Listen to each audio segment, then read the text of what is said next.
Hello. Voilà. Voilà. Voilà. Voilà.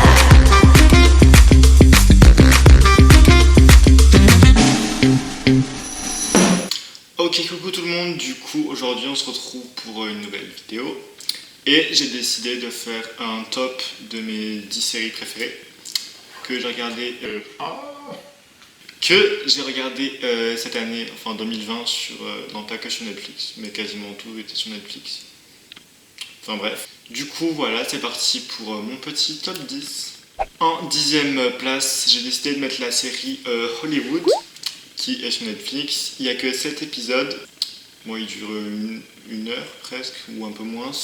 Et du coup, j'avais kiffé cette série parce que ça parlait d'ascension dans le monde du cinéma. Genre, où il y avait un gay, une noire, et c'est un peu leur attribut et pourquoi ils n'y arrivaient pas justement à s'élever. Parce que c'est genre au début du XXe siècle, si je me trompe pas.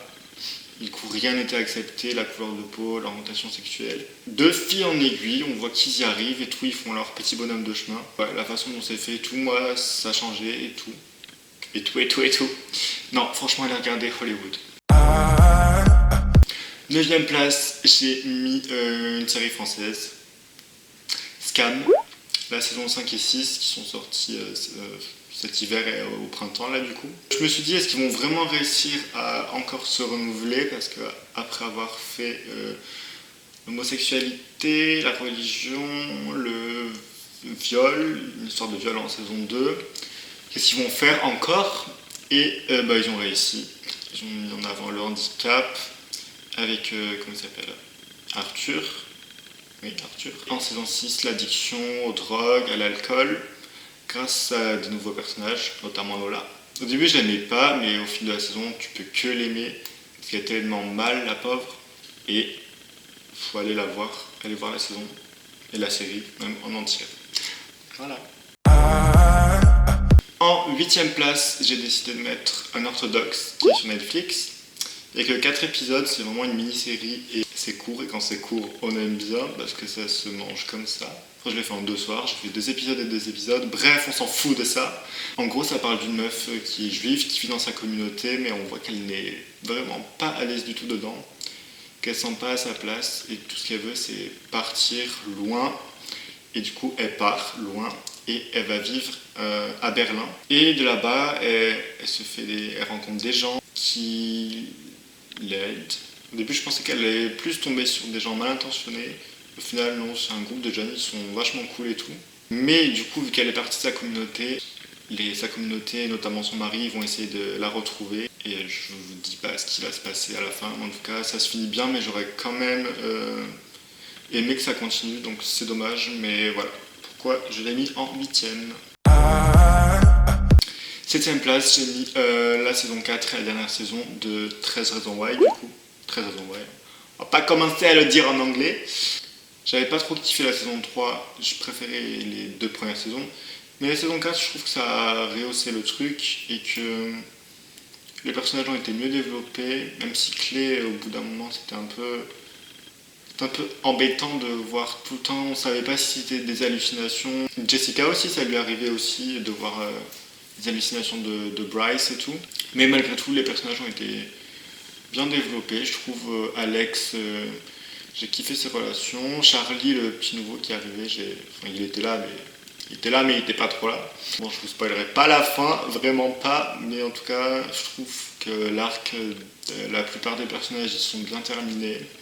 Et bon, la série est finie, c'était triste parce que c'était vraiment une série emblématique quand même, très avant. Et du coup, voilà. En 6e, j'ai mis The Circle. Donc le cercle, la saison française et la saison américaine. Je sais pas si la saison américaine, elle était pas déjà sortie avant 2020. En fait, c'est un jeu télé-réalité un peu, mais je pensais du coup, vu que c'était une télé-réalité, ça allait être gonflant, qu'il allait avoir vraiment une télé-réalité, mais en fait c'est fait d'une manière totalement différente. Il y a 8 candidats, ils sont séparés dans 8 appartements chacun. Et ils peuvent pas se voir, ils peuvent pas se parler en face, ils peuvent pas voir la gueule des autres. Et le but c'est d'être le plus populaire, le plus famous, pour pas se faire éliminer, faire des alliances, des stratégies. Ils peuvent juste parler à travers le cercle du coup. Et voilà, jusqu'à la fin, jusqu'à ce qu'il en reste qu'un, le grand gagnant. Et que ce soit la version américaine ou française, c'est trop bien parce qu'il y a des trucs qui se passent en France qui se passent pas aux États-Unis et vice versa. Et franchement, c'est bien. La fin, que ce soit États-Unis ou France, c'est trop bien. Franchement, je l'ai dévoré en quelques soirs et vous allez être accro d'un coup si vous regardez vraiment The Circle. En 5e place, j'ai mis la saison 3 de Elite. Bon voilà, Elite, de toute façon, moi j'avais kiffé les 2 premières saisons. La 3e était aussi très bien. Bah, il y a un nouveau meurtre au début. Et c'est un peu comme la saison 1 en soi. Et on ne sait pas qui c'est qui l'a tué. Et on continue à suivre tous les personnages, mais moi j'aime trop cette ambiance. Donc j'ai pas d'argument pour dire que c'était bien ou pas. Juste moi je kiffe Elite, du coup. Voilà quoi. 4e place, j'ai décidé de mettre la série, c'est une série québécoise, ça s'appelle Fugueuse, je sais pas si vous connaissez, mais voilà. Et j'avais commencé à regarder la première saison dans l'avion, quand je suis parti au Canada, et j'avais vraiment trop aimé, du coup je l'avais terminé quand je suis rentré en France. Et là, cet hiver, il y a la saison 2 qui est sortie, et c'est la dernière saison, il y a eu que 2 saisons.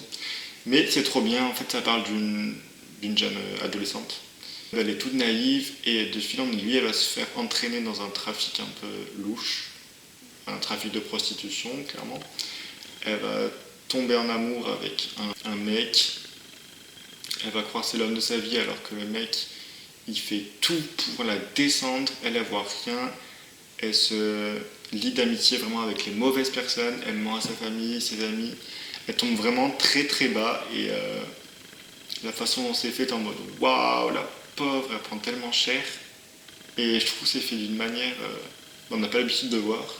En gros, c'est la saison 2, c'est le moment de sa vie où elle va mieux, les années ont un peu passé à un time jump de 4-5 ans. Et voilà.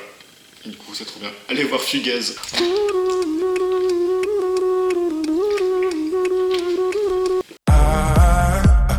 3e place, j'ai décidé de mettre la série Outer Banks qui est sortie sur Netflix en 2020 là. En même temps, tout est sorti en 2020 dans ce que je raconte.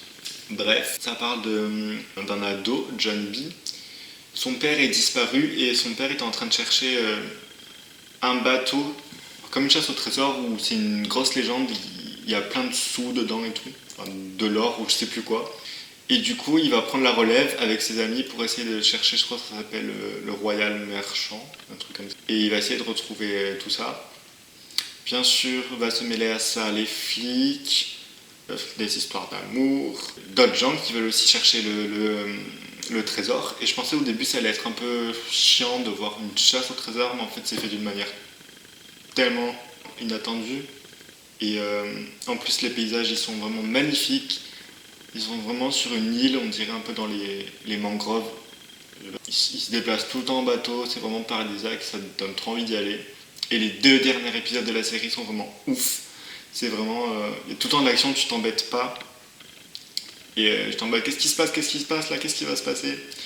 Et du coup, j'attends vraiment la saison 2 au tournant, quoi. Allez regarder Outer Banks sur Netflix. En 2e place, j'ai mis la partie 4 de la Casa de Papel. Même si c'était triste à un moment, sans spoiler. Rien que d'y penser, putain. Bref, ils sont encore dans la banque, saison 4. Fin de la saison, ils y sont encore d'ailleurs, les pauvres.